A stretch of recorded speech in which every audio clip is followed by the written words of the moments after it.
that would bring India, the whole subcontinent. You see, it was never one country, even during the British.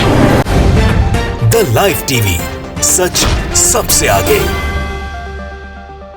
नमस्कार, आप देख रहे हैं the live TV और मैं हूं आपके साथ मुनमुन रहमान। पाकिस्तानी मूल निवासी तारिक फतेह का 73 साल की उम्र में निधन हो गया। लंबे समय से वो बीमारी से पीड़ित थे, जिसके बाद उनकी बेटी ने बड़ा ही दुखद समाचार ट्विटर पर शेयर किया, जिसके बाद अब जो है आरएसएस और बीजेपी के नेता उन्हें श्रद्धांजलि दे रहे हैं, जो किसी को नहीं देते, तारिक फतेह को दे रहे हैं।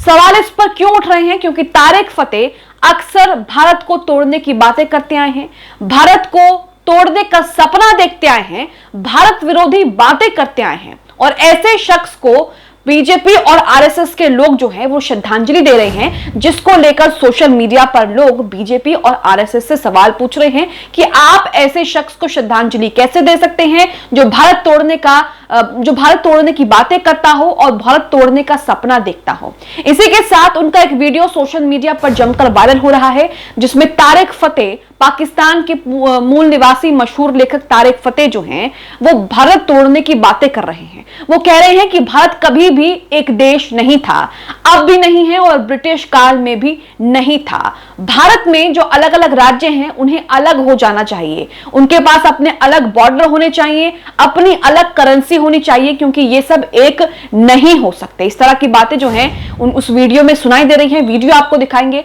सबसे पहले तो आप दिल्ली हाइट का ये ट्वीट देखिए, जिसमें इन्होंने एक वीडियो शेयर किया है तारिक फतेह का, और इसी के साथ इन्होंने बीजेपी पर निशाना और तंज भी कसा है, क्योंकि बीजेपी और आरएसएस जो हैं वो तारिक फतेह के निधन पर उन्हें श्रद्धांजलि दे रहे हैं, पोस्ट शेयर कर रहे हैं, बाकायदा ट्वीट कर रहे हैं, जिसको लेकर सवाल खड़े हो रहे हैं।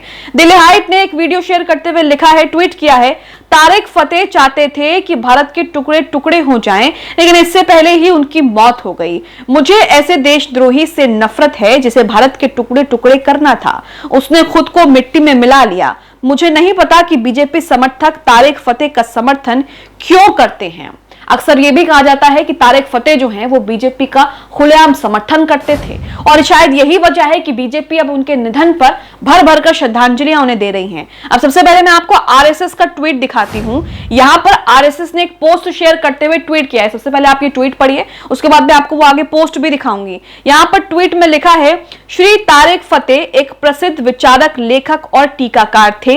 मीडिया और साहित्य जगत में उनके महत्वपूर्ण योगदान को हमेशा याद रखा जाएगा। वो जीवन भर अपने सिद्धांतों और विश्वासों के प्रति प्रतिबद्ध रहे और उनके साहस और दृढ़ विश्वास के लिए उनका सम्मान किया जाएगा। यहाँ एक पोस्ट यहाँ पर शेयर की है श्रद्धांजलि देते हुए, जिसमें लिखा है ऊपर श्रद्धांजलि श्री तारिक फतेह, नीचे लिखा है श्री तारिक फतेह एक प्रसिद्ध विचारक, लेखक और टीकाकार थे। वही सब बातें इसमें जो है लिखी हुई हैं। नीचे लिखा है, मेरी संवेदनाएं उनके परिवार, दोस्तों और प्रशंसकों के साथ है जो उन्हें बहुत याद करेंगे। मैं उनके निधन पर गहरा शोक व्यक्त करता हूं और दिवंगत आत्मा की सद्बुद्धि के लिए प्रार्थना करता हूं। दत्तात्रेय होसबाले। तो यहाँ पर आरएसएस के जो प्रमुख हैं, आरएसएस के जो नेता हैं, वो यहां पर इन्हें श्रद्धांजलि दे रहे हैं। अब ये सवाल उठ रहा है कि जो शख्स भारत को तोड़ने के सपने देखता है, वो वैसे शख्स को ये श्रद्धांजलि कैसे दे सकते हैं? अब ये जो वीडियो सोशल मीडिया पर वायरल हो रहा है, जो दिल्ली हाइट ने शेयर किया है, ये वीडियो देखिए। वीडियो का पहला हिस्सा आप देखेंगे, जिसमें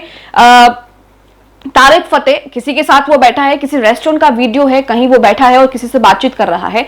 वीडियो के पहले हिस्से में आप सुनेंगे, पहले में वो कहता है कि भारत कभी भी एक देश के रूप में नहीं रहा है, इवन ड्यूरिंग ब्रिटिश काल, यानी कि ब्रिटिश कार्यकाल के दौरान भी भारत एक देश के रूप में स्थापित नहीं रहा है। सुनिए तारिक फतेह क्या कह रहे हैं। That would bring India, the whole subcontinent. You see, it was never one country, even during the British. आपने ये सुना।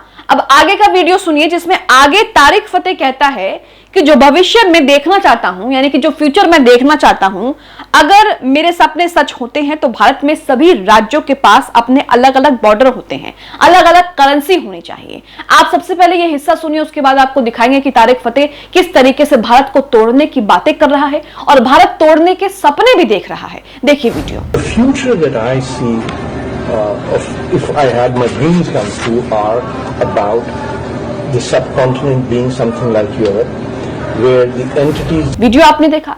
अब आप वीडियो का आखिरी हिस्सा सुनिए जिसमें तारिक फतेह कह रहा है कि बंगाल, पंजाब, इन सभी राज्यों के पास अपने अलग बॉर्डर होने चाहिए, अपनी अलग करेंसी होनी चाहिए, क्योंकि ये सभी अलग हैं। यानी कि तारिक फतेह यहां पर कहना चाहता है कि भारत जो है वो एक देश नहीं है। भारत में जो राज्य हैं, जो देश को जोड़ते हैं, उन्हें अलग हो जाना चाहिए, उनके बॉर्डर अलग होने चाहिए, उनकी करेंसी अलग होने चाहिए, उनके तौर तरीके अलग होने चाहिए। ये तारिक फतेह का कहना है। देखिए video. All of places like Punjab should be single entities which shouldn't have borders, that should have common currency, that should have common flow of people. Tarek Fatah का ये वीडियो सोशल मीडिया पर जमकर वायरल हो रहा है, जिसमें वो भारत तोड़ने की बातें कर रहे हैं और कह रहे हैं कि मेरा सपना है कि मैं ये देखना चाहता हूं, अगर मैं भविष्य में ये देखना चाहता हूं कि भारत जो है उसके अलग अलग टुकड़े हों। इस तरह की बातें कर रहे हैं और ऐसे शख्स को भारतीय जनता पार्टी के नेता और आरएसएस जो हैं उन्हें श्रद्धांजलि दे रहे हैं, उनके परिवार के साथ शोक व्यक्त कर रहे हैं, संवेदनाएं व्यक्त कर रहे हैं।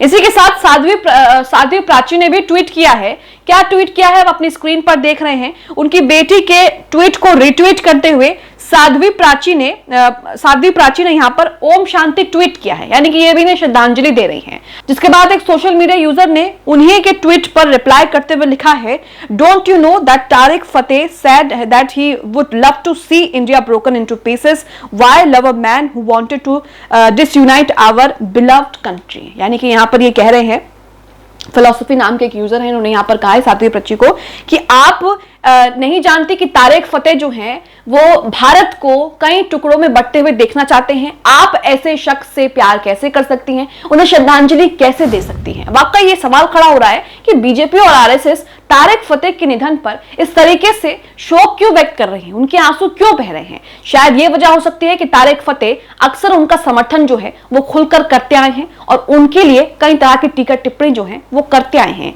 इसी के साथ आपको बता दें कि तारिक फतेह के निधन पर विवेक अग्निहोत्री ने भी ट्वीट किया है। वैसे ये लोग किसी के लिए ट्वीट नहीं करते। बड़ी बड़ी मुस्लिम हस्तियों को लेकर जब दुखद समाचार आते हैं, जब कोई खबरें आती हैं, तब ये लोग ट्वीट नहीं करते। लेकिन तारिक फतेह के निधन पर इन लोगों के आंसू जो हैं वो साफ साफ दिख सकते हैं और ये लोग क्या ट्वीट कर रहे हैं वो भी आपकी स्क्रीन पर है। विवेक अग्निहोत्री यहाँ पर लिखते हैं, तारिक फतेह सिर्फ एक ही था, जाबाज, मजाकिया, विचारक, बेहतरीन वक्ता और ना डरने वाला योद्धा। दोस्त के रूप में आपका साथ पाकर खुशी हुई थी। वहीं उनके निधन पर सोशल मीडिया पर लोग अपनी प्रतिक्रिया दे रहे हैं, अलग अलग तरह की बातें कर रहे हैं। कई लोग विवेक अग्निहोत्री, साध्वी प्राची, आरएसएस और तमाम जो लोग हैं जो तारिक फतेह को श्रद्धांजलि दे रहे हैं, उनको लेकर ट्वीट कर रहे हैं, उन्हें खरी खोटी सुना रहे हैं और कई तरह की बातें जो है वो कर रहे हैं। इसी के साथ आपको बता दें कि तारिक फतेह की बेटी ने तारिक फतेह के निधन पर समाचार दिया और उन्होंने इस बात की पुष्टि की। उनके ट्वीट को कई लोगों ने रिट्वीट भी किया और कई लोगों ने इसको लेकर अपनी प्रतिक्रिया भी दी। आपने देखा कि तारिक फतेह के निधन पर बीजेपी और आरएसएस जो ट्वीट कर रही है, जिस तरीके से श्रद्धांजलि दे रही है, उसको लेकर सोशल मीडिया पर जमकर लोग उन्हें ट्रोल कर रहे हैं। साथ में ये भी कह रहे हैं कि जो शख्स भारत को बांटने की बात कर रहा है, आप उसे श्रद्धांजलि कैसे दे सकते हैं। आपको बता दें कि तारिक फतेह अपने आप को हिंदुस्तान का बेटा कहते थे। तारिक फतेह वैसे तो पाकिस्तान मूल निवासी हैं, लेकिन वो कनाडा में बसे, जिसके बाद अपने आप को वो हिंदुस्तान का बेटा कहने लगे। हिंदुस्तान में उनके कई फॉलोअर्स हैं, उनके चाहने वालों की संख्या हिंदुस्तान में भी है और इसी के साथ लगातार वो भारत विरोधी बातें जो हैं वो भी करते आए हैं। 73 साल की उम्र में उनका निधन हो गया। लंबे समय से वो बीमारी से पीड़ित थे, जिसके बाद उनका निधन हो गया। इस बात की पुष्टि उनकी बेटी ने की, जिसके बाद सोशल मीडिया पर प्रतिक्रियाओं की बाढ़ आ गई। तारिक फतेह के निधन पर बीजेपी और आरएसएस का तारिक फतेह को श्रद्धांजलि देना आपको कितना सही लगता है, कमेंट बॉक्स में कमेंट करके जरूर बताएं। द लाइव टीवी, सच सबसे आगे।